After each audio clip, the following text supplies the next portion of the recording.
welcome to What? That Old Queen? A candid and adult take on queer life quandaries at a certain age. So please listen at your own discretion. Presented by Bernie and Tommy, the views here are purely those of the content providers and in no way reflect those of any service you may hear this program on. Now, please let your ears be upstanding for the Old Queens.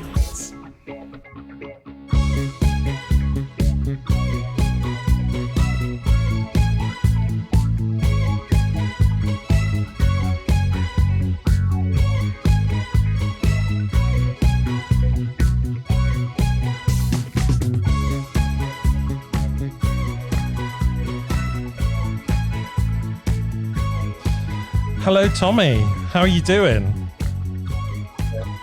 I'm all right, really. Yeah, I feel very grateful at the moment that I know so many creative people that are doing so many interesting things online that I can get involved in, and I can just literally fill the day with a schedule of like yoga, camp dance routines, essentials, film screenings with after show Q&As. You know, I can do it all really without leaving the flat. I know. What I feel is like you've really embraced the situation that we're in a lot more than I have in many respects. Because I think you're very much a go-getter, whereas I'm more of a sit back and wait for it to happen. People describe me as tenacious. I don't quite know what that means, but I think that those bitches. I always do it as a compliment. No, it is a compliment. I'm joking. Yeah, I mean, I'm kind of feel like I'm getting into the swing of this. I know we've got a lot more of this to go, but I'm kind of embracing it a little bit more and finding ways in which I can cope with everything, which is good.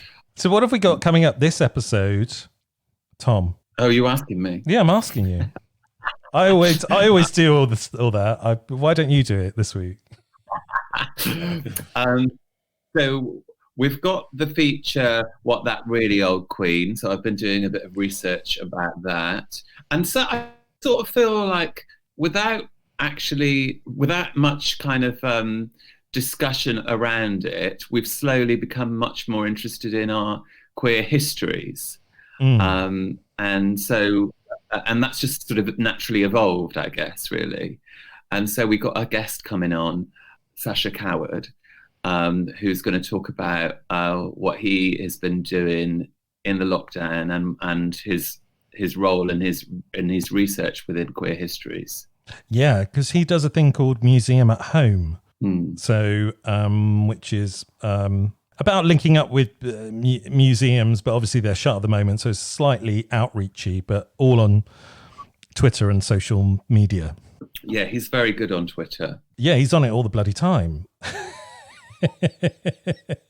Because as he was coming on the show, I signed up to his account. I said that's only polite. Yeah, well, yeah, but then my phone's going off every 5 minutes because he posts all the time. A lot more than we do. Yeah. But, you know, maybe that's a lesson to us. We need to post a little bit more. Well, as we're all historical, I mean, it's called What That Old Queen. I guess it fits the whole historical genre for us to talk about that stuff. And we're just actually curious about those things. Yeah, definitely. So with What That Old Kink this week, we're going back to delve in a little bit deeper to Greco Roman times.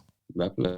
It'd be interesting to know how much Sacha knows about that or not. I would imagine that he would know quite a lot about it, but we'll see. I think that the thing about people that work in histories is they often have quite clear parameters about where their expertise is. Yes. But he doesn't actually strike me as one of those people. He seems much more interested in everything. Yeah, a bit like us, really. Although most of ours has a sexual connotation. True, yeah. This is all for our History of Sex book, which will be coming out shortly after lockdown. I hope it's a coffee table style book. Of course it is. It's going to be more pictures than words, definitely. Otherwise, I won't read it. Anyway, shall we do... I know, yeah. I was just going to say, I've got so many amazing books to read, and I do have this problem that I really struggle to read. Like, I really have to focus my energy. So I'm still ploughing through. I have the same thing because I have to read scripts for a living. So it's a bit of a busman's holiday for me to read a book. I know it's completely different because it's voiceover scripts and things like that. But I tend not to do it that much. But I have signed up to Audible, and I do quite like to listen to a talking book. I listen to a lot of Audible, but the Audible books that I love to listen to are more like memoirs. Those are the ones that really I enjoy the most, specifically the ones that people are talking in their own voice. Yeah, well, they're the ones so interesting. Grace Collington, who's she's the art director of Vogue, and actually completely turned me off her, whereas I really liked her in the documentary, the September issue. Oh, wow. But hey ho. You get to know people, what's and needs. Well, yes. A bit like this podcast. I really like Mel B's autobiography, which she doesn't read. She just reads the introduction, and she said something like, some of these stories are, I can't do a Leeds accent. Some of these stories are still quite painful, and I'm still processing them. So I've got my friend Zara to read them for me. Basically, she couldn't be asked. I would have done it. What I want them to do is make an opera about Mel B's life. Yes. Why not a pop opera? Yeah. Ooh, let's think about it. Maybe we could write that. Shall we move on to What That Really Old Queen? Yes. Or is it Mel B? It's not Mel B, but one of these weeks it might end up being. But I wanted to talk to you about the Bolton Park Scandal. Oh. And this was a scandal, a court case that happened in the 1870s. So often you see Bolton Park court case or the scandal within a sort of LGBT timeline. And so I was kind of curious to know a little bit more about the individuals that were connected to that court case. So specifically, this is about Thomas Ernest Bolton and William Frederick Park. And so they both actually came from London, and they both came from quite sort of comfortable middle-class backgrounds. Bolton was the son of a stockbroker. Park was a law student. And they met, I think they probably met in their early 20s and became really close friends, and started to develop a theatrical touring act that they would tour around, performing as sort of female impersonators with the names Stella and Fanny, but also performing dressed as men as well. So they kind of switched it a bit. And they were just real kind of figures of the West End and frequented a lot of events as well as performing at the West End themselves. And there was one other figure involved within their sort of intimate circle, which was Lord Arthur Clinton. So he's the godson of the Prime Minister at that time, William Gladstone. And he became quite integral to this court case. And he was lit in the early part of that relationship. He was living with Stella as kind of man and wife, I guess, really. Was the Lord, is he like an evil character in this story? I kind of guess he's slightly evil because he doesn't stick around to face the consequences. So you could call him that. Yeah, they never just do. Very, yeah. But definitely a case of like someone that's using their advantages of their power and wealth to remove themselves from a very tricky situation. Right. Which obviously is still the case now in modern government. Yeah, definitely. So the night in question was in April 1870. Bolton Park was seen leaving a house and getting into a cab and going to the Strand Theatre in Regent Street.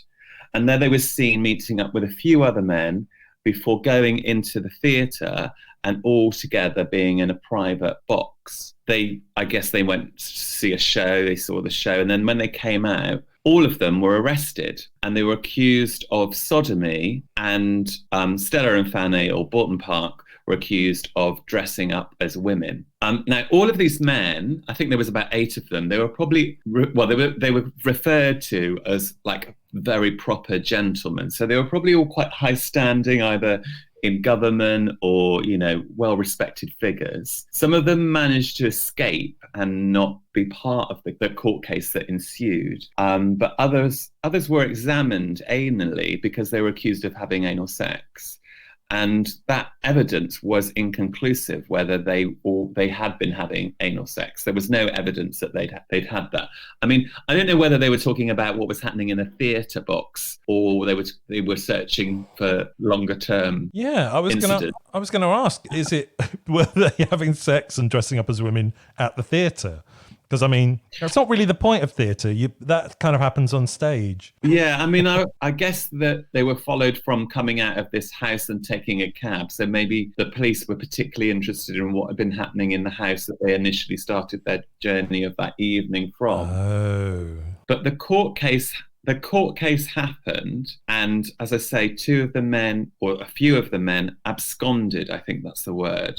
They weren't. They didn't face the trial, and this man, the Lord Arthur Clinton, the MP, actually died the day before the court case. Oh wow! Yeah, which is quite interesting. Now there are rumours that he didn't actually die, that he changed his identity and went to another country. So we don't really know what happened to him. Allegedly. But anyway, yeah. But the verdict, the jury made their decision and decided that Bolton Park were innocent because there was no proof that that any of these men had been having anal sex, because they'd been examined and that was not the case, and it wasn't illegal to be dressing as a woman, so they couldn't put that against them. Bolton and Park were quite, it seems to me like they were quite masters of being able to adapt and dress accordingly, and both presented in court as beautifully dressed gentlemen. Right. So they kind of knew what game to play. I like the idea of this court case because one of the things that was used in evidence that was dragged into court was a trunk of dresses. Does it describe any of the dresses? No, it doesn't. No, but there has been dramatizations of this story that kind of, I guess they put that imaginary flesh on those bones, I guess. Yeah. There's a really interesting, bizarre development that happened after the court case. There's this woman called Mary Jane Furness who was arrested because she decided to impersonate this Lord Arthur Clinton, but Lord Arthur Clinton dressed as a woman. Amazing. Was this before or after his death? Yeah, this was a couple of years after, so that she was saying that there was these kind of rumors going around that he hadn't actually died, that he was living another life. And then This woman comes on the scene saying that she is actually him. Amazing. Maybe it was. So it's very, it's got lots of twists and turns, the story, of Bolton Park. And I'm particularly interested in this story because I think, like a lot of performers, we're kind of out of a job currently at the moment. And I decided that I'm going to just learn a monologue and perform it for camera. And then I'm going to release it next week on my socials. And one of my favourite directors and writers is Neil Bartlett, who I had the privilege of working with as my mentor. And he wrote this beautiful play about Stella. And there's two versions of Stella. There's the young kind of Stella that's having a great time doing theatrical shows. And then sadly, Stella died living in quite a poor part of London and threw away all the kind of trappings of her female identity, and led quite a lonely life. And so there's this other figure. So there's the two Stellas that perform in the play, and I'm going to learn a small section, a 4-minute section of the older Stella. That's amazing. That sounds great. Maybe I'll do that.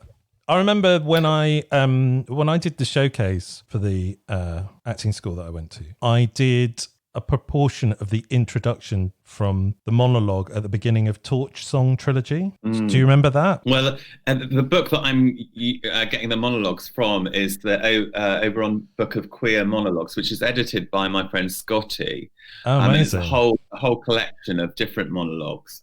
And Torch Song Trilogy is also in there as well, and I thought I might have a go at that one too, because those were the two that really jumped out at me that I was thought. Because I'm quite interested in, because the work that I make is quite often just sort of, I develop it myself, but I was quite interested just to work with other people's material, really. Yeah, and I think the Torch Song Trilogy one is quite poignant for you, because it's that character does a similar thing to what you do in a way, and it's also really funny and tragic at the same time. Well, I think both of the ones like Stella and the Torch Song Trilogy one are talking about the kind of two identities of the performed and the inside kind of interior landscape person. Yeah. Yeah. It sounds amazing. Yeah. I mean, I just realized, it's a constant realization is how hard it is to learn lines for me, but I'm getting there. Repetition. And what I used to do as well is record them, because my audio memory is kind of better than my visual one. So if I hear something, it goes in my brain better. So I used to record them and then listen to them back over and over again. I once had 6 days to learn a play, and yeah, it was quite something, but I did it. But I guess your brain just, when it has to do it, it does it, right? Yeah, because I think part of the thing is I build in this thing of just like putting something off, but if you don't have to put it off, then you just go straight in it. Definitely. My memory is completely different to that. Mine is completely visual, so I have to draw the words as pictures, and then I remember where the pictures connect up. Oh, okay. Musical theatre was quite different for me, but actually what helped, because it's walking, talking, singing, dancing, what helped me learn the words, because I had to learn the words to this Andrew Lloyd Webber song, and it's so boring because it's Andrew Lloyd Webber, and I just couldn't, I kept singing the second verse the same as the first verse, because it's all exactly the bloody same. And the only way that I learnt the words was because I connected them to the movements that I was doing in the dance to the song. And then it's kind of like it's like muscle memory and mind memory working together, I suppose. Another really good way of remembering words is imagining a journey that you do quite often, and then locating each kind of chunk of text in a kind of destination on the way to the final destination. That's way too clever for me. I'd forget where I'm going. Well, these days my destinations are just like to the bathroom and out again. So. Yeah. The other day I spent the whole day in the bedroom because I was fed up of being in the living room. It's true. And tonight I'm coming from the kitchen area, which is different from the living room where I normally am. I'm changing a lot of stuff around in my flat every day. So I'm putting a different chair somewhere or putting a different throw somewhere on something. So it always feels slightly different. Yeah, that's good. Yeah, maybe I should do that. I don't know. It's difficult to find interesting things to do when you're stuck at home on your own. Sometimes. And other than online shopping, which I really can't afford to do because I've got no income at the moment, I'm watching some telly and doing a little bit of work that comes in. Yeah, I'm finding it difficult to occupy myself. But, you know, it's getting easier as time goes by. I'm getting used to this new paradigm that we seem to be in. Oh, I think Sacha Coward's going to join us. Hi, Sacha. How are you? I am very well. Hello, boys. How's it going? Hey, Sacha. Well, thank you for having me on board. This sounds like fun. Thanks for joining us. Yeah, my pleasure. My husband is watching Phantom of the Opera, so given the choice, I'd much rather be upstairs. Oh, it's really weird. We've just been talking about Andrew Lloyd Webber. Because they're doing their Friday screening, so it's quite cute. He kind of gets his mates together and they pretend that they're going to the theatre. So they have halftime drinks, and he's even put on like some, I don't know, Phantom makeup. But Lloyd Webber doesn't really do it for me, I have to be honest. No. Although Phantom's probably the best one. Yeah, I mean, I'm embarrassed to say I find some of the songs in Joseph quite catchy. But they're all pretty terrible. That doesn't surprise me, Sacha. You seem very wholesome and well-rounded. Yeah. Thanks for coming on to our Naughty Queer podcast. So what's on your T-shirt? My T-shirt, I'm quite proud of this one, is It's Teenage Mutant Ninja Turtles, but as the actual artists that they were. Amazing. I love it. Have a nerd museum thing. I'm wearing my Superman t-shirt in honor of you, Sacha, because I know you have a couple of these, don't you? Yeah, I seem to have gained a number of superhero t-shirts. I approve of the Rainbow Superman. Thanks. I'm also a bit of a t-shirt fiend. Why don't you tell us a little bit about what you do, Sacha? Yeah, it's a funny one. So the boring title is I'm a museum sponsor, and it basically means I travel around museums doing projects that I think are interesting. Now, the interesting title is probably Mermaid Hunter. In that, I used to work at the National Maritime Museum, and I got really into mermaid folklore and queer folklore, the links between mythology, mythical creatures, and sexuality and gender. So that's something that I think is really interesting. I love looking for those LGBTQ stories that are sort of hidden behind the main narrative. And I'm also an escape room designer. So I'm basically the most hipster person you've ever met. Mermaid folklore, escape rooms. I mean, I should have my own brewery or something. But yeah, it's fun. It's really fun. And I'm delighted to sometimes be paid to do it, which is awesome. And in the Maritime Museum, you did a screening of Little Mermaid, yeah? Yeah. So how did that go? It was really good fun. The idea was kind of steal a little bit from Secret Cinema, if you've ever been to one of those, but kind of queer it a bit. So we did a screening of The Little Mermaid, but we had 3 drag performers, Son of a Tutu, and another performer went as Ariel, the middle-aged mermaid, and Scarlett O'Hara, who's a bio drag queen. And they interrupted the performance. So when it would go into a song, so they'd show on the screen, it wouldn't be Ursula. It would sort of like peter out as if the reel had run out, and then out would come out Son of a Tutu as Ursula and do her rendition of that song instead. So it was like drag mixed with mermaids. So we kind of took Disney and kind of made it as queer as it should be. I was kind of interested in like all the research that you've done in kind of mythology, in terms of like what you see, whether there is a connection between like maybe sort of gender fluid people or queer people with the mermaid hair or the kind of the unicorns. What is the connection between that and the old school mythologies? So, I mean, to start with the probably the most known story, but it's still a story that people don't know that well. So Hans Christian Andersen, the most well-known Western story of mermaids, he wrote it after being dumped by a bloke. So he was biromantic. His diaries show that he was writing, love letters to men and to women. And he was also a very kind of kinky bugger as well. He was recording every time he had a wank in his diary. He would do an upside down crucifix. So he was an interesting kind of character in terms of sexuality. But The Little Mermaid was born out of rejection by a same-sex lover. So he wrote The Little Mermaid. If you read it from that context, the original version of the story, you have this half-formed creature. She's kind of cursed. So in the original story, mermaids don't have souls. When they die, they turn into sea foam. And she just wants to basically get the prince. In his version of the story, she doesn't get the prince in the end. She sacrifices herself. She also gets her tongue cut out with a pair of scissors. And she's cursed with legs that when she walks, it feels like walking on broken glass. It's a horrible story to tell your kids. And then when it goes into Disney, you've got Howard Ashman, who worked on that, and he created all the songs like Part of Your World. He made it so Ursula the Sea Witch is based on a drag queen, on Divine. So there's this super queer narrative. And if you listen to Howard Ashman voicing Part of Your World, and you remember this is a man who's just been diagnosed with HIV, and he will die 2 years later whilst on Beauty and the Beast.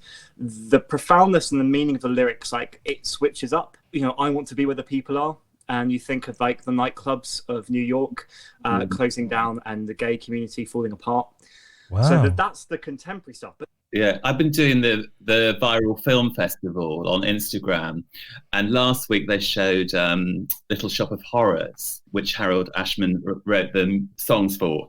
And they talked about the kind of painful, most beautiful Oscar acceptance speech that his partner had, and it's on YouTube, and I just watched it, and it's just heartbreaking. It always moves me. I know not everyone's a Disney person. I enjoy it. I'm not naturally obsessed with Disney, but I like it because the layers that are there. So I'm happy that a lot of people are sickened that Ariel gets the guy at the end. But in the end, I think in Disney, for Howard, I'm kind of happy that this queer mermaid gets a happy ending. And then at the end of Beauty and the Beast, just like you were saying, there's an acknowledgement, which I think was partly put together by his partner who asked Disney to do this. And it says, to Howard, who gave a mermaid her voice and taught the beast to love. And it's just very cute. And it's such a fascinating subtext to something we grew up with. And instantly I'm hooked. I'm completely fascinated by that. And I think it's shocking that not many people know that story about a film that is so camp. At the end, try to make some massive rainbow, gays, queers, trans peeps dressing up as mermaids for pride, and yet we don't know that we own this. Like, we have a real ownership of this story. Yeah. So yeah, I'm completely drawn into it. You've got this brilliant blog about the mermaids, and I've been doing this sort of art in quarantine thing where you reenact like a famous picture, with all this domestic stuff that you have around. And I did Queen Elizabeth the other week, but then there's this one that you've got at the bottom of a merman, and I was like, oh, maybe I could do that coming out of the bath. You totally should. Although you look pretty good as a merman yourself, Sacha, I have to say. I've seen the pictures. Apologies, I am a disgusting oversharer on Twitter. Yeah, you own the mermaid tail, and it's led to some very strange conversations where people misunderstand that when I say I'm into mermaids, I'm not into mermaids. Right. The tail is used solely as a prop, but not that kind of prop. It's not your kink. That was actually, it's not my kink. I mean, don't get me wrong, a hunky merman, sure, great, wonderful, live for it. But I don't want to flop around with a fishtail. It's incredibly updated. There's plenty of people that do, and that should be allowed. Yeah, totally. Absolutely. Great, grand, fantastic. The brief foray into Instagram, which I then had to run away from, I ended up being followed by quite a few, mermen and mermaids, people that they're really into dressing up and doing that. And they found like an outlet in it, and there's a whole body positivity movement to it. There's a lot of wonder there. It's just not my thing. But I love that mermaids as a symbol are taken by lots of different communities and people to be empowering. That's really cool. Sacha, what I also love that you do on Twitter is that, like, your little 1 minute stories, like historical stories, they're amazing. Where do you get the inspiration for that? So I don't know if you know Dan Vo, and if you are looking for other people to have in your show, he's a wicked dude. So he does the LGBT history tours for the V&A. We are friends in real life as well as kind of being work friends. And we were talking just before lockdown, like, okay, this is kind of shit. Like, we are working in museums and the museums are closing. What do we do? Like, our entire meaning for working is disappearing. So on this WhatsApp conversation, I said, why don't we pretend that the word museum is a verb, and you can museum anywhere you want. You can museum from your bathtub or from the kitchen. So what would we normally be doing? We'd be talking about things that we love. So can we just do that anyway? Partly because I'm going to get very rusty. And if after 3 months, 4 months, whatever it is, I have to give a tour and I suddenly can't talk, that's going to be rubbish. We also want to give freelancers a chance to kind of go, hey, they can still do stuff, digital content. And also, more importantly, people that are stuck indoors can remember that those stories, those weird things, all that stuff is still there. It may be locked in a glass cabinet and you can't go there right now, but it's still there. Those stories are still there. Well, we're all locked in a glass cabinet at the moment.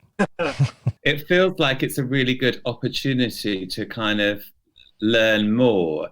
Like, there's one story where there's a Viking a body that's buried and the remnants are found, and then there's the testing that happens, and this body is found to have the genetic makeup of female. Is that right? Can you explain a bit more about that? Yeah, so this is where things get really like, and it's wonderful that there's beauty in the vagueness and complexity, but it's very difficult to talk about sexuality and gender in the past. You really should do it anyway, but it is still really tough. So with Vikings, this particular burial, they found it, and it was found in the kind of 1800s, and they were like, well, this guy, because he's surrounded by axes and swords, must be a warrior. So it's a man. It's definitely this amazing warrior.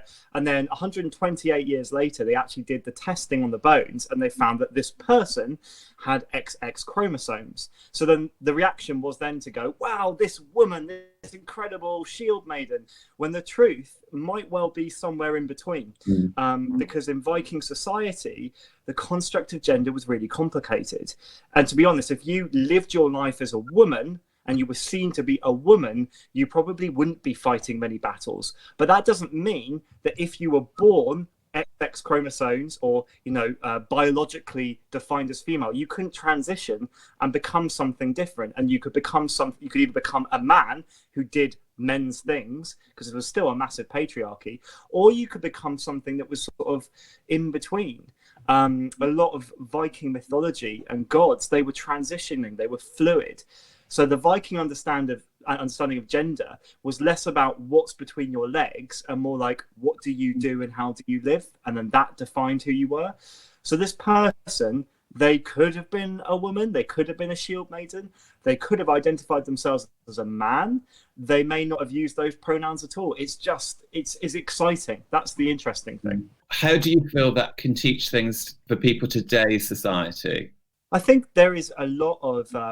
If you can't see it, you can't be it. So I remember as a teenager, I was a geek. I loved museums, but I didn't feel that they loved me back, because you go there and you look in the paintings, and there was none of the relationships I wanted to have were there. At least when I was going on school trips, I never saw any queer anything. Now, for trans people and gender fluid people, if they can see themselves represented in the past in multiple different ways around the world, there's a way of going like, I exist. And people like me have always existed. And that validity, that ability to go, I'm not just a weird fluke. I haven't just popped up in the past 5 years, like the Daily Mail might want us to think. Like, I have an incredible legacy. I am part of the tapestry of human history. Like, that's really empowering. So I think seeing a story like, this Viking person and seeing it from all those different angles, you can empower loads of different people. This could be this kick-ass Viking woman. This could be this kick-ass trans man. This could be, there's loads of ways of seeing it, and all of them are equally possible. Yeah. Because when I first heard that story, it was a trans woman that was telling me that story, and she really felt like she wanted to claim it. You could see that she felt like a real strong connection with this story. And it's exactly what you're saying, like, people need to see their own identities reflected back at them in the past. It's really interesting because we do a thing called What That Old Kink. We're becoming way more historical on What That Old Queen than we used to be. And so last week we were talking about the ancient Egyptians, and it was interesting that you were saying that the Viking gods were fluid, whereas the ancient Egyptian gods were quite fluid. In fact, gender was very fluid in that society as well. So it's really interesting how some of these ancient societies kind of are mirroring our society, where we're getting to in our society now in terms of acceptance with all of these things. I think the challenging thing is you can go too far. You can become misty-eyed about the past. Now, it's not that the past was better. It was just that the past was different. But what it does show is it shows that the way things are now is not how they've always been. So the things that we take for granted as this is male and this is female and this is butch and this is femme and that stuff, total construct, total just, thrown together like a cocktail in the past 100 years, maybe. So it's kind of useful to go, the past, we look at the Romans, for example, a lot of the time, I'm a cis gay man. We have an affiliation with, they liked gay sex. They were all about it. And they were also really about paedophilia and really problematic stuff, and women were property. And so you kind of, it's not like you want to go back in time in the time machine and live your perfect queer existence in the past, but you can look across like the whole spread of human history and go, do you know what? This stuff that you are shouting at me about on Twitter, this stuff that is using to oppress people like me, it's BS. It doesn't mean anything because it's been so different all throughout history. Well, and I was just thinking about the suffragettes when we were talking about that, in terms of the fact that, you know, there was a big contingency of them, were very racist, and there was the whole celebration of them recently, which is great, but we shouldn't be celebrating them. We should be celebrating what they did in that capacity. Sacha, are you going to stay with us? We're going to have a little break now. Yeah, I'm happy to, as long as you're still happy to have me rabbit on. Well, of course. Well, so we're going to do What That Old Kink afterwards, and we're going to talk about Greco Roman times. So you can have a little bit of input on that, because you're probably way more of a specialist than I am. I've just done the minutest bit of research online.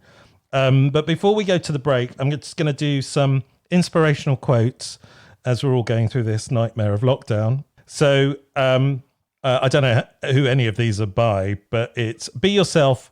Everyone else is already taken. No one can make you feel inferior without your consent. And darkness cannot drive out darkness. Only the light can do that." We will be back after this.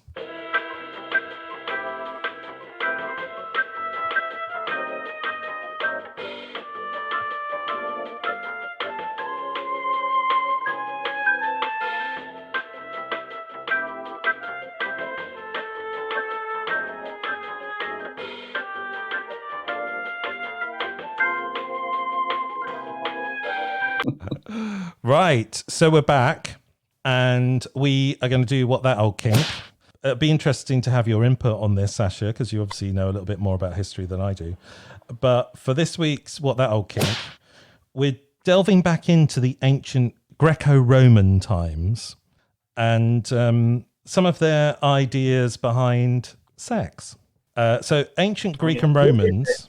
Greco Roman times. Is it when, like, what, when in is that? Because in my head I put them into Greeks and then Romans, but obviously they ran concurrently at the same time. Well, they kind of merged into each other, didn't they?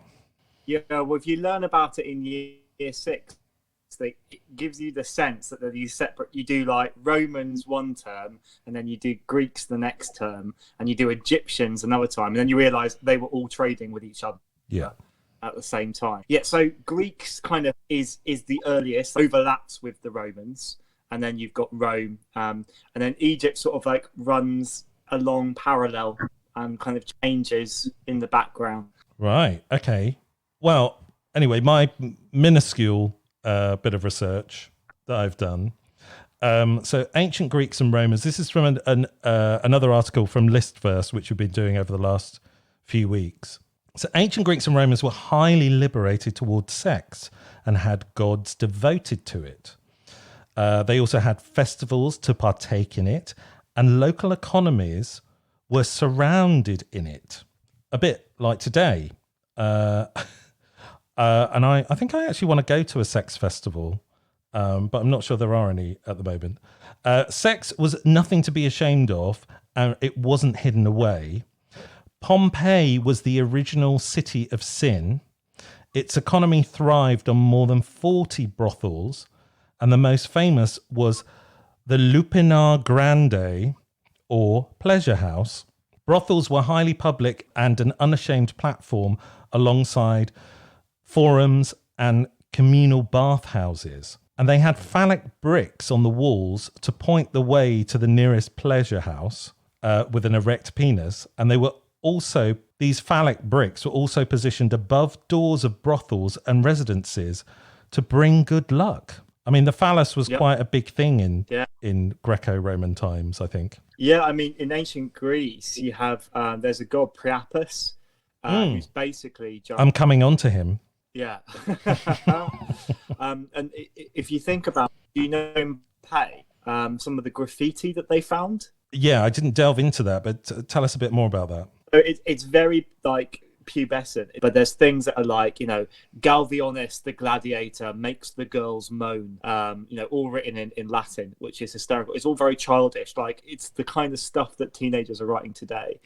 I know, it's really, you imagine like the way that we study like the Romans and the Greeks, and you see them in museums, it's always on a plinth and it's very beautiful and it's all white marble and serious, but actually they were very childish in some senses, and their understanding of sex was just very different. So it's in some ways they were very, very Victorian. Like, in some ways they were very, very uptight. There were certain things you just would not do, but walking around naked wouldn't have been that shocking. No, and we're getting on to the Etruscans in a minute. Yeah. So if you were to go to a friend's house and you saw a massive pornographic mosaic, you wouldn't even be slightly shocked. You just carry on drinking your wine and eating. And your best mate might give you a really kinky knife handle. So in a nearby museum, the Corinian Museum of Ancestor, they have this knife. And it's really funny because they have all these knives and they're all lined up, look very pretty in the cabinet. And first one's like it's got a hair on it, and the next one's got a dog, next one's got a leaf, and the next one has got 3 people balanced on top of each other, all penetrating each other. And it just says underneath it, got one line that just says erotic knife. I mean, no, nothing else. That's a bit like going round to Tommy's house for dinner. Anyway, I digress. Voyeurism was quite big, and there's lots of art of attendants or other adults watching couples having sex. We mentioned the Etruscans. Yep. They had a loose regard to marriage. Women used to wander around naked, and wife swapping and sex with pretty much anyone was common. And the big sex festival, which is what I'm interested in, was the Carnival of Ancient Literature. I mean, the Hay on Wye Literature Festival has nothing on this, and it has a lot to live up to. So there was no saying no.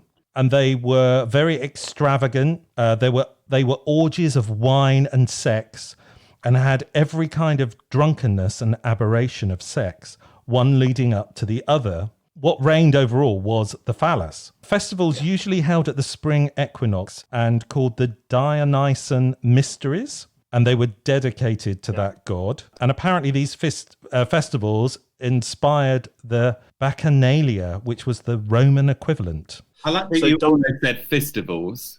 I know. I love that. I hadn't. Freudian slip. But if you think of, so Dionysus was the of wine, and then Bacchus is the Roman equivalent. So they just kind of copied and pasted all their gods. And so the whole Bacchanalia is this whole idea that you basically go out into the woods, you get really, really drunk and possibly high, and then you just all sleep with each other. Sounds amazing. This is the thing. I want to, I love talking about this, but it also sounds a bit manic. Like, it does sound all a bit like crazy. People got killed, people lost their lives during this. And also the idea that you were saying about the phallus, it was very much in Greco Roman, it was largely about male pleasure. So that there are a lot of stories about willies and penises and penis gods and fun things that men could do with other men and women and lots of women and horses and anything. Don't get much about what pleasure women are getting from it. They're often described as being slightly like to the side. So there's still a massive patriarchy. Even though they were very liberal about some things, it was generally all about pleasuring the man. And when you look at ancient history, are there cultures or societies that feel like that pleasure giving feels a bit more equal? So there are, like, I'm trying to think the origin of the word lesbian and sapphic, for example. So if we think about Greece, there were groups of women or people who kind of came together. So the poet Sappho, so she wrote incredibly erotic poetry about other women. She went to the island of Lesbos, which is where we get the word lesbian. And then you have other things like, I love the idea that the Amazons. So there's a really interesting read on who were Amazons, what actually were they? Well, they were a group of, some people argue, trans women. So there is some very interesting writings about the idea that they were maybe they were riding horses and taking hormone from the horses in estrus and actually transitioning by taking those. Oh, wow. But then other people say that this was an entirely female society, and kind of sounds, there's a lot of examples of them marrying with each other or becoming bonded together. So there may have been ways as a woman to kind of get together and escape this patriarchy, by going to an island, by joining an Amazonian cult, by being a priestess. There's a lot of talk of priestesses. For some of the gods, they would have to reach climax to be able to speak to their god, but it had to be delivered by another woman. So you're thinking that if you are a woman who fancies having sex with other women, then becoming a priestess where you're required to have sex with other women so as to reach God, that could be a good way about doing it as well. Wow. It definitely sounds like they needed to escape from that system. Yes. Yeah. Well, my final point was the Greeks had a firm relationship with the phallus. They were obsessed with them, a little bit like me. Priapus was the Greek equivalent to Dionysus and had a very big and permanently erect penis. So it's interesting that you were saying that. In this article that I was reading, they don't really go into the fact that it was very much a patriarchal society. It kind of touches on that.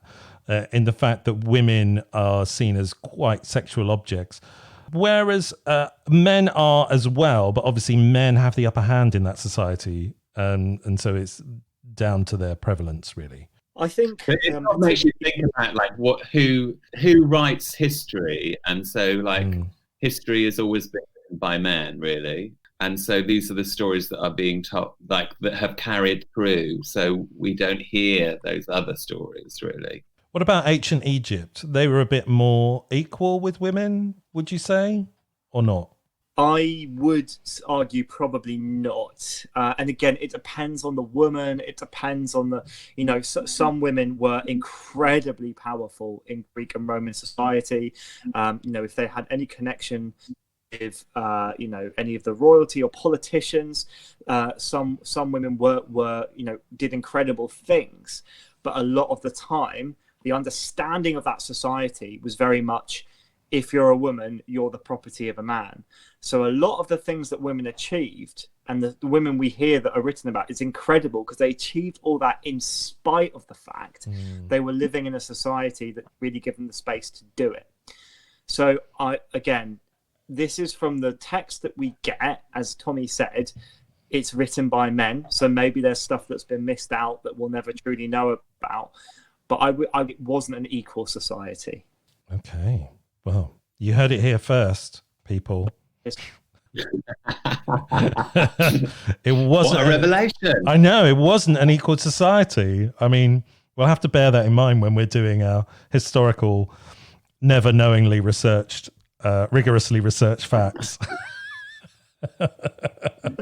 Anyway, time is moving on. Should we move on to Queens of Agony? Yes, please.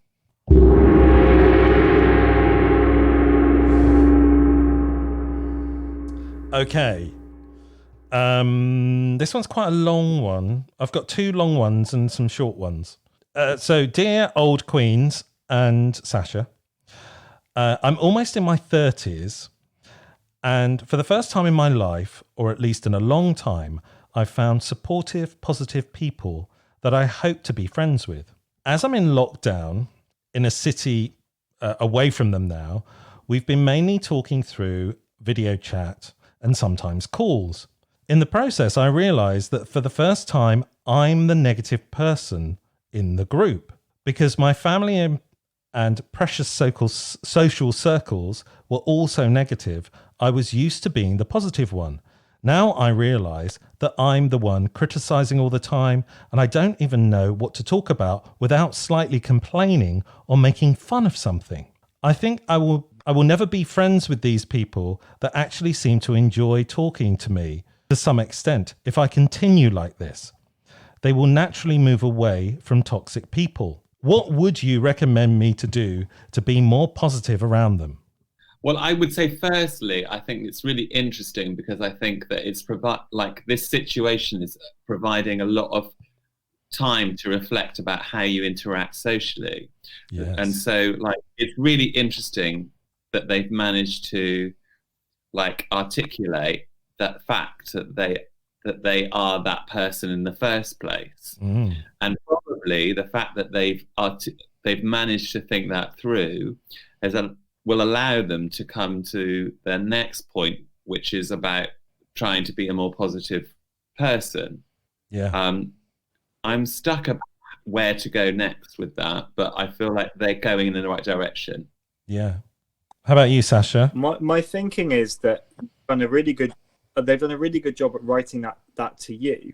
That's something that they might think of saying to their friends, actually explaining, if they're close enough to actually say, okay, I know that I can be like this, or I have this propensity to be like this. And I hope you understand that it's not because I'm trying to be negative or to pull you down. And maybe that will help them understand where they're coming from. But also another part of me feels that, yes, negativity by itself is not a great thing.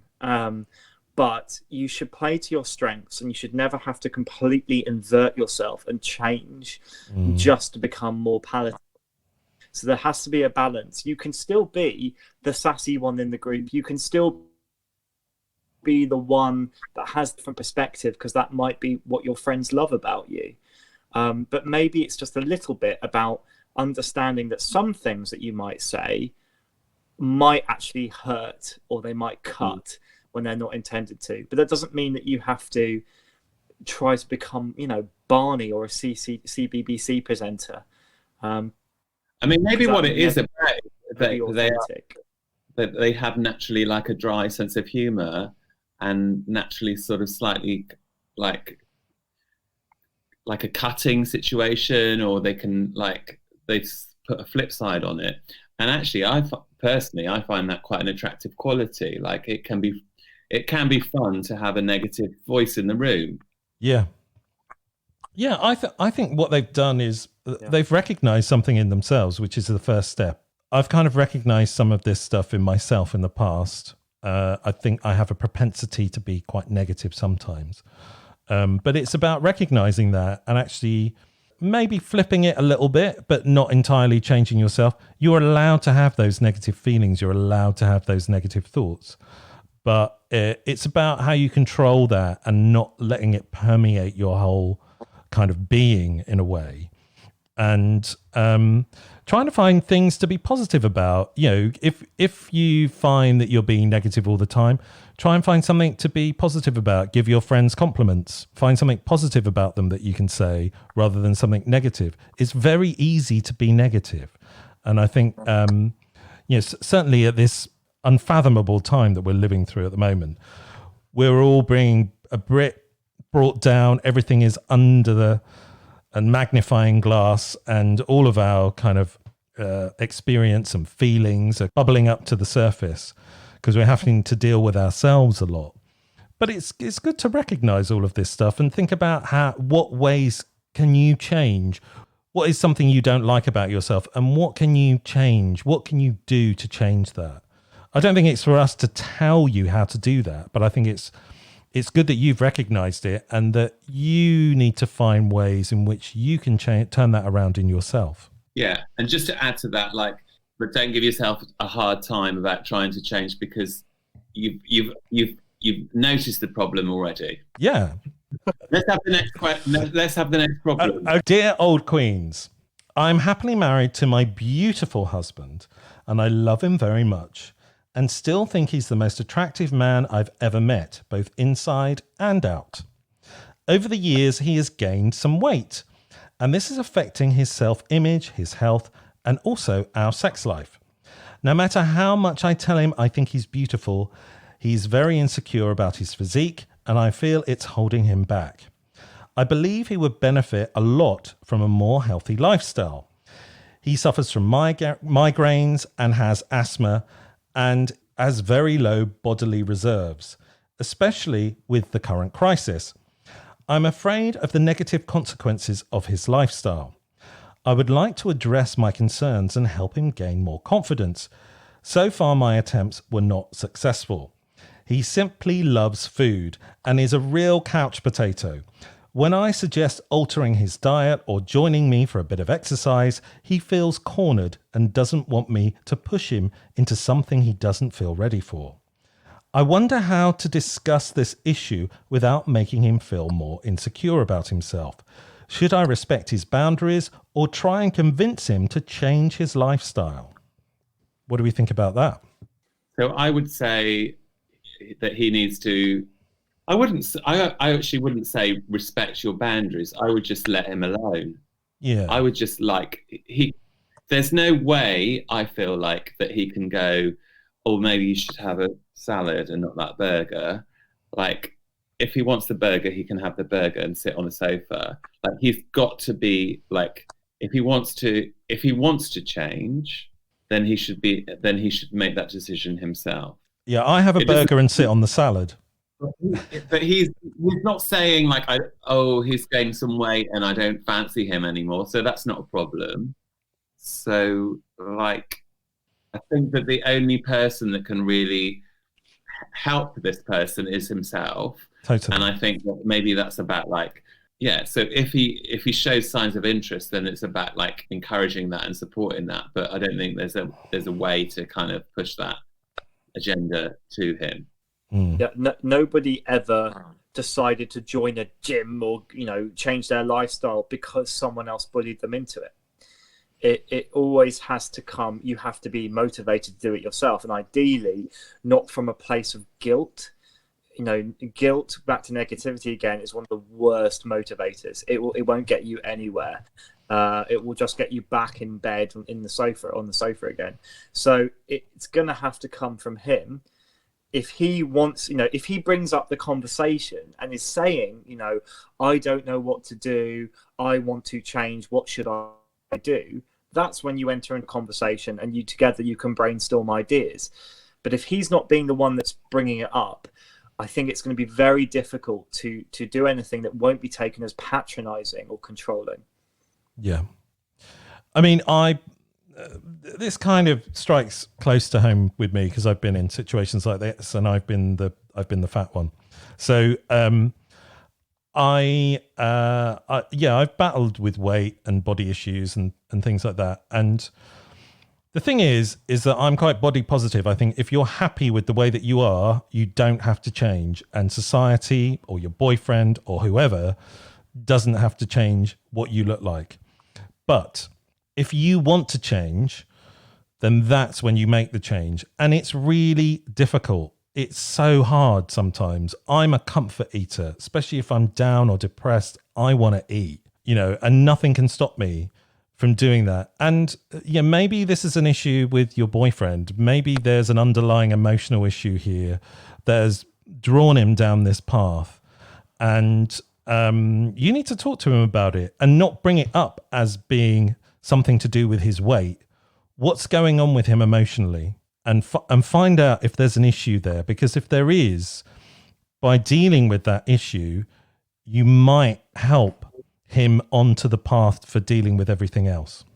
I don't know, but that's just my experience. I think you're very wise, Bernie. Yeah, agreed. Sometimes. Anyway, hopefully that's helped. We've got a more light-hearted one now, hopefully. Dear Old Queens, I'm seeking help for what's the best gift I can give my boyfriend during this season when we can't go out. We can't see each other until May the 1st because he lives quite a way away from our house. His birthday is approaching and I'm still clueless. How can I give him a gift? And what should I give him? What are your suggestions, boys? Well, I don't know. I was just going to say, I really like this problem. It's a good problem, isn't it? It's a good problem to have. I was just reminded of a time when I had to celebrate my boyfriend at the time's birthday, but I had this gig and I really wanted to do that gig. And so I persuaded him that it was a really good idea for him to come to the gig with me. And I know that he didn't really want to go. And it was somewhere up, there was a lot of travel involved, and we had to catch a train from King's Cross in the morning at something like 7:00. So there was a lot to ask. And so what I gave him was a gift for every station that we went through on the way to this, I think it was Lincoln.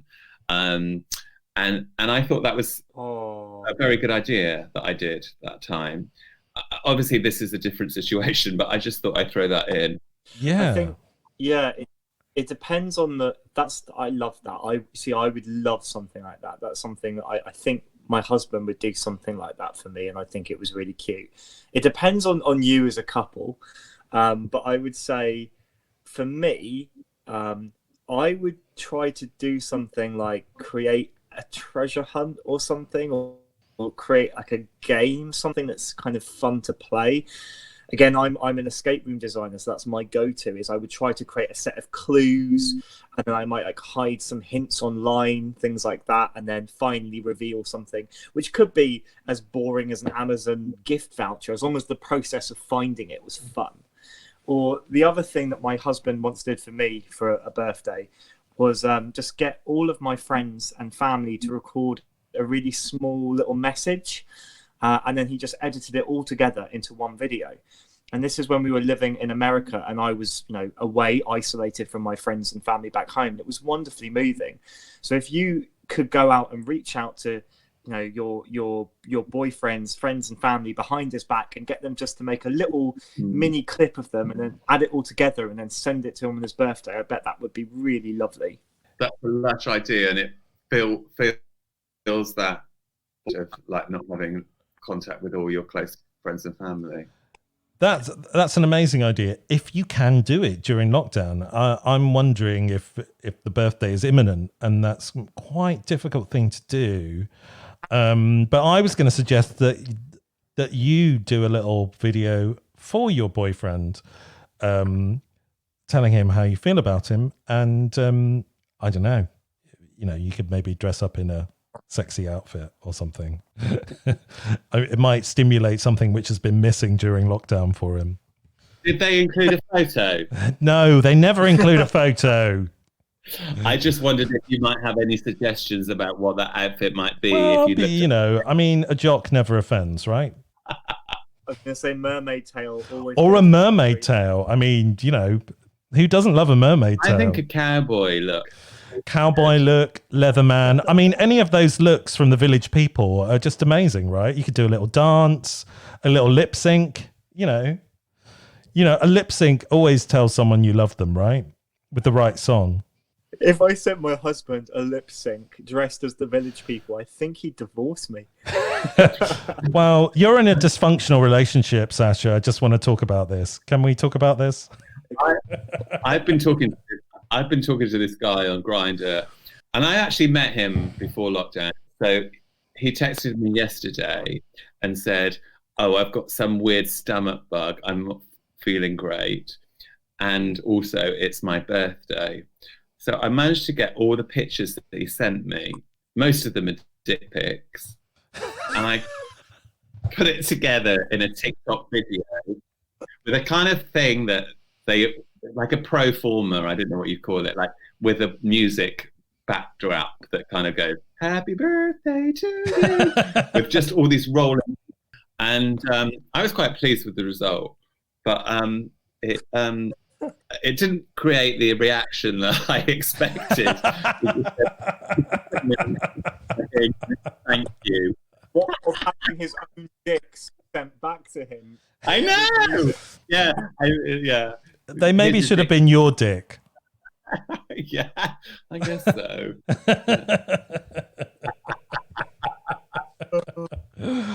Oh, the things we do during lockdown. Okay, I've got one last thing, which isn't really a problem, but I thought I'd read it out anyway. Dear old queens, we, the younger gays, probably don't say this enough, but here you go. Thank you from the bottom of our heart for being brave and proud and paving the way. Are you crying? I'm going to read this again when I'm not crying. Dear old queens, we younger gays probably do not know how to say this enough, but here you go. Thank you from the bottom of my heart for being brave, proud, and paving the way for us younger gays to be able to live in our truth openly. Thank you for choosing to speak up in the midst of hate and discrimination. Without you and your protesting, we would not be here today to openly date. You are all heroes. I mean, that's not particularly speaking to me or you, Tommy. I think it's speaking to everyone. I don't know how you feel, Bernie, and Sacha, you're much younger, so I don't know how you feel either. But I feel like I was on the cusp of that point where there was so much more to fight for. Yeah. And I kind of missed that opportunity, although there was things that I got involved in. Mostly I feel the same way as that person does, like really grateful for everyone else, but I can't help thinking that trauma does pass through the kind of queer generations. Yes, totally. And I think that's why I got quite emotional reading it out, because it all of that stuff really hits me quite hard in terms of not necessarily our generation, but the generation that happened before us and the people that were so brave. I had a message from Richard Aslan, who's a friend of ours, about us talking about, in previous episodes, we talked about Danny LaRue and Larry Grayson and how brave they were. How they, in the face of adversity at a time when perhaps it was illegal, or it certainly wasn't accepted to be out and gay, they were out there doing it, being it, and representing all of us in a way, and paving the way for the life that we live now. Yeah, I feel, I know I'm only 32, and so I don't know, by some standards, I'm already dead in the gay community. No, this is what this podcast is all about, Sacha. I'm 50 and Tommy's closely on my tails. So it's all about, it's okay to be gay and older. Yeah. And the thing I find interesting is I feel between two worlds. So I definitely feel a huge amount of privilege. And I'm so thankful because I study history, and that's what I'm all about, is looking at history, like all these people that paved the so I can make stupid YouTube videos. Like that's, the things that I take for granted. My ability to shout about queerness on Twitter is so easy because it was so hard for people that came before. But at the same time, I've got like 18 and 19-year-olds direct messaging me, who are finding their way and are still lost. There's still a lot of pain and suffering in the queer community. Yeah. And I want to add that a lot of, and probably hopefully applies for you too as well, sometimes you don't know that you're fighting just by living. Yeah. Some of the things that you've done in your past were just, I just had to get by and I just did that and I made that decision. But then when people look back on it, they'll thank you and say, oh, wow, you were brave for doing that. But it didn't feel like bravery when you did it. No. I'm also thinking a lot at the moment, and I think that's because I've been given more time to think. It's like when you're thinking about gay liberation, actually, what past gays had to do was fit into something that was also that was already created by a heterosexual ideal. It wasn't about them fitting in with us. It was about us fitting in with them. Do you know what I mean? Yeah. It's really interesting, and it's I think another reason for getting emotional is that there are so many countries in the world that are still going through this shit. It's still illegal. There's still a death sentence, and some of those countries, this podcast has been listened to. I was looking at the demographics today. I mean, we've been listened to in Uganda, Russia now, and it's quite inspiring that people are listening to us, and we're obviously touching part of their lives by doing this silly gay podcast and knowing that there's other people out there that they can connect with. And yeah, I just think about everyone that's gone before us and actually done a lot of action work fighting for all of our rights that we have now, and hopefully we can still have in the future. I was going to quickly just shout out though the trans community, which is the articles being written by trans and gender fluid kids is what was being written by about gay men 30, 40 years ago. Yeah. They're having that fight that was happening 40 years ago for the gay community. It's still happening for these vulnerable kids, and that breaks my fucking heart. It really does. When you look at timelines, like probably a gay male timeline is much more further on than a trans line in terms of society acceptance.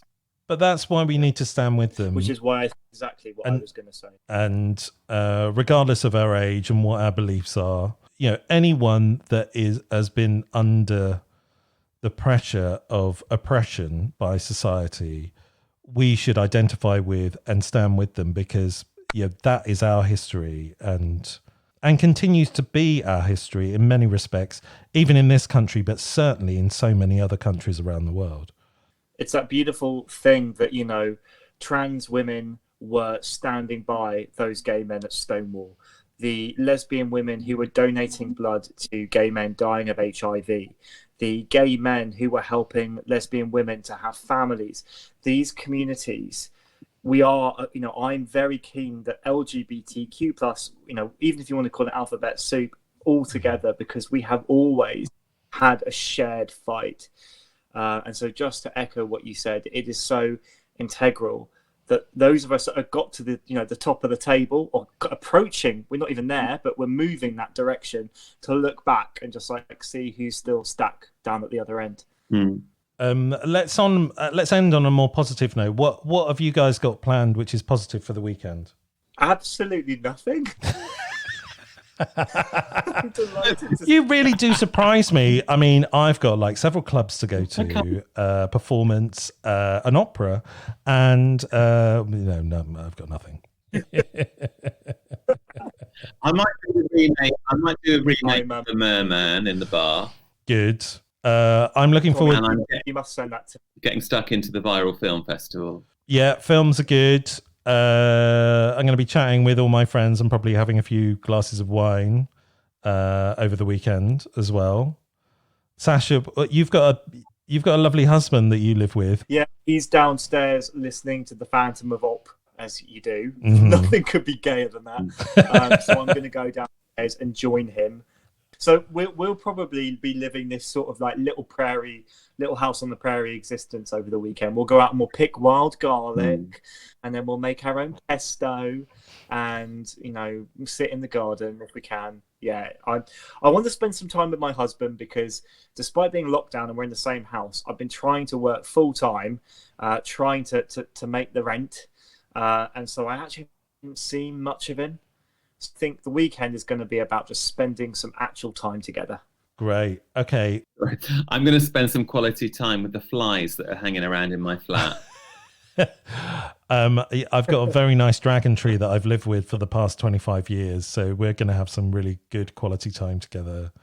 Not that we haven't over the past 25 years, but it may need watering. So I'll do that. Anyway, thank you for being with us, Sacha. It's been lovely to have your input on everything. Say goodbye. I'll say goodbye. Thank you so much for having me. Take care, loves. Bye-bye, Sacha. Say goodbye, Tommy. Goodbye. I was going to say, just take care, loves. Thank you. We will see you next time on What That Old Queen. Goodbye. Stay safe. See you next week.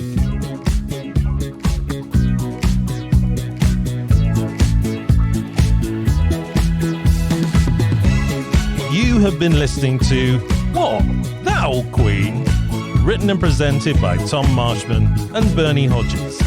The show was produced by Bernie Hodges in lockdown 2020 for Hodge Podcasting.